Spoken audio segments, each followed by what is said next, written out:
This IRL streamer has been on a downward spiral after putting his friend's life at risk and scamming his fans, and he was now outed as being a fraud, as the dude just keeps getting a reaction for his dumb actions.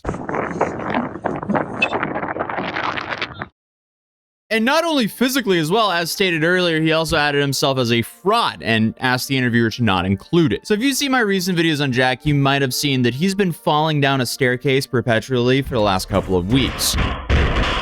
My first video covering Jack was exactly 1 year ago on February 25th, and so much has happened since then that it's kind of surprising how it all turned out. Which all started with a 13-year-old Jack back in 2016 showing up to the FaZe house uninvited, along with some extremely questionable parental choices for allowing their kid to do that in the first place. He's now evolved into one of the most obnoxious streamers to have ever set foot on the internet. And a whole plethora of things have happened. You have the sucker punch, the lawsuit revolving the sucker punch, the almost ending your friend's life, then forcing your friend to film him for his clickbait YouTube video so he can also click farm just like he did with the sucker punch video. Then you have crypto pump and dumps, and now gambling. A true highlight from that car crash though was this. Hey, listen, man, private. I just crashed my car. I lost 200 grand. I need to make my money back somehow.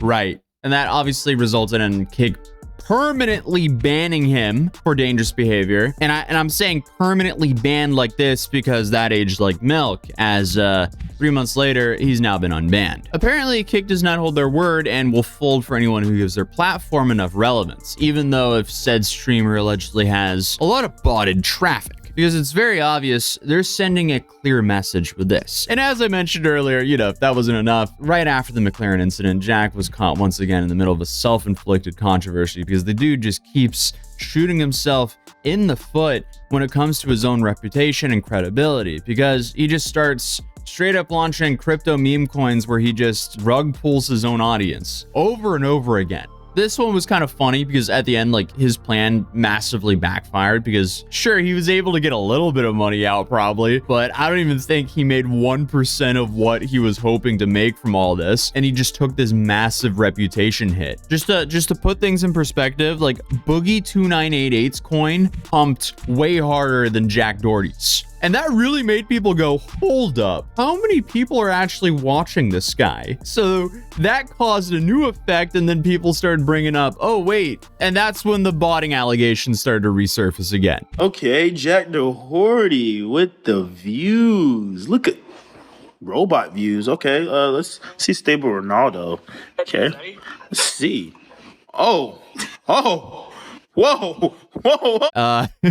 Yeah, it's safe to say that doesn't look right. But now he's pulling some new tricks out of his bag to, I guess, maybe counteract the botting allegations, because now he's trying to offer the chance of winning $100 if you simply watch his streams. I love how this dude's solution to like all of his problems is, let's throw some money at it. Low viewership? All right, we'll throw some money at it. My security guard sucker punched someone and then I live streamed it all, then used it to clip farm and gain more viewers? Throw some money at that problem. There's certain calculated decisions I have to make where it's like going through a lawsuit, blah, blah, but it's like not all the time it goes there. You just settle, give them money, everyone's happy, it's cool, whatever. I also love how he just concluded that his bodyguard assaulting a random person at a party that he live streamed and used to clip farm to gain more viewers is just a cost of doing business. That really just sets the bar for the kind of guy he is. But that's also exactly what happened after the car wreck that he caused himself when his friend's face was busted open, and weeks later, when trying to clean his image, he started this live stream with a surprise intention of gifting his friend Michael a jet ski. Cool girlfriend buys her boyfriend a freaking boat. Guys, I'm moving to a house on the water. So now we have 3 jet skis, but technically we have 4 jet skis because you guys don't know, I crashed my McLaren 3 days ago, literally 3 days before my birthday. And one of my best friends slash filmer, Michael David, was in the car. So I'm gonna make it up to him and I'm gonna get him a supercharged jet ski, the one he's been wanting for forever. And he was literally gonna take out like a loan to get this jet ski. So he wants it really, really badly. So I'm just gonna get it for him because he deserves it after everything I put him through, and I feel bad. So I'm gonna make it up to him. Even though it's my birthday, I got the people from Broward Motorsports pulling up with a brand new 300 horsepower supercharged jet ski to surprise Michael David for everything I put him through. Oh, that's so sweet. That's like a I'm sorry. Jack. That's a I'm sorry gift. No, I'm kidding. W. Michael David. I'm glad he's okay. Oops, my reckless actions almost killed you, but here's a jet ski. Enjoy. The key is not to drive your jet ski in the dark. This is against the law, not even just that. This ain't right. But the YouTuber Pat God recently uploaded an interview with Jack Doherty on his channel, and honestly, I am surprised that he got, number one, Jack in the call, and that Jack stayed in the call for that long. So one thing that a lot of people were asking about that I'll just relay for you is your primary source of income. Where would you say you make the most amount of money on the internet? If you don't mind disclosing that. If you do, that's all. I'm pretty sure you're digging for the OnlyFans answer. No, I'm kidding. But obviously, it's not like, so that's not known. But yeah, a decent amount of my money comes from OnlyFans management and that side of things. But also a decent chunk of it, my monthly income comes from my own stuff. I have a kick deal. I have a gambling deal. I have a YouTube channel and a bunch of other stuff. So not like that's like new information, but what's really interesting about this interview is this is the first time anyone has actually pressed Jack about shilling OF and gambling to a young fan base. And Jack did not take this well at all. Like, the dude was so uncomfortable that he just kept deflecting throughout this entire interview. So basically what you're going to be doing is you're going to get paid to stream yourself gambling, correct? Basically. Okay, and do you have some sort of code where like someone can sign up with your code and then you'll get a percent of that? What are you, the feds? I'm just wondering.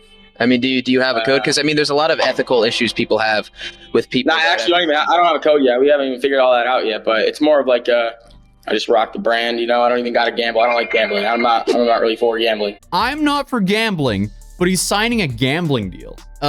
Horrifying fact, gambling addicts have the highest rates of ending their own lives out of all addictions. I don't know the kind of deal that Jack is signing, but I've been offered some pretty big gambling deals before, which obviously I denied. But I can talk a little bit about how that was structured, as the deal seemed to be pretty industry standard, as it was simply emailed to me. I was offered a flat fee for promotions, plus a percentage of the money generated from my code or link, which directly means I was offered a percentage of what my audience loses. I don't know about you guys, but that straight up feels like blood money to me. Obviously, what I was offered probably looks a little bit different than when Jack signed, but if I were to guess, and this is pure speculation, I have no idea, just some educated guessing here, he would probably be paid a monthly fee for a banner or logo on his streams, and then an hourly payment for when he streams himself gambling, most likely with house money. And then on top of that, he'll likely get a percentage for what his code or link generates. So here's Jack squirming when Pat God presses him more on this deal. So why are you doing a gambling deal then? Because I'm money. At the end of the day, we all do things for money, but I know, but so you say you don't like gambling, but you're willing to do it just for money. Like Jack Doherty, but I got a call with him. No, I'm kidding, but that's just an interview. Do you feel like it may be a negative thing by any chance to promote gambling to especially, a younger audience, considering the fact that it may cause them into signing up onto these gambling sites and becoming gambling addicts themselves? As long as they use my code, I'm completely okay with it. At least he's honest, but he backpedals immediately. So you're okay with them developing a gambling addiction as long as it financially benefits yourself? Bro, I don't think I'm going to be starting anyone's gambling addiction. I'm not going that deep into it, bro. I'm just trying to get a bag. But if you... That's either incredibly naive of him or he's just lying. Because for this to be a profitable deal for the gambling site, his audience has to lose a lot of money. More money than what they're paying him. I know not to gamble. Obviously, I have a lot of money and I don't gamble. It's like but, so you agree that gambling is you think that gambling is a stupid thing to do, correct? Sure. So why would you willingly promote that to your fans? What? Because why not? No, I'm kidding. The honest answer is he's being paid a lot of money. Just because I personally know people that have ruined their entire lives over gambling. Trust me, I know too. I help people around me too that have the same problem. I know, but you just, but do you see why that's so weird? I'm gonna put them right back in once I get my code. Yeah, okay. Just say 99% gamblers quit right before their biggest win, huh? No, I'm kidding.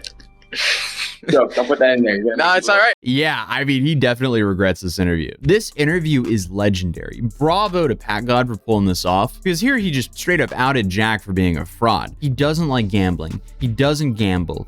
He knows it's bad. And in his own words, it's ruined some of his friends. But he will still happily promote it as long as they use his link. Obviously, there's a joking element to that, but still, dude, Jack has essentially just been trying to speedrun the title of the most disliked creator for the past year now, and he's really climbing that leaderboard. I feel like the sad reality here is Jack seems to be stuck in this cycle of increasingly desperate attempts to stay relevant, and it's only making things infinitely worse for himself because every time you think he hits rock bottom, he somehow manages to get back up and find a new low. But as I mentioned previously, he is now back on Kick because apparently Kick does not hold their word. When they say a permanent ban, you know that's not permanent. And I guess there was hints in the PacGod interview because he said he still had a Kick deal. But this is how he opened his first stream back. I'm gonna be one cocky ass mother, and then I'm gonna humble myself out, alright?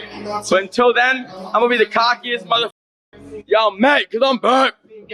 Everyone, cause no one thought I'd ever be back, but I'm back, baby.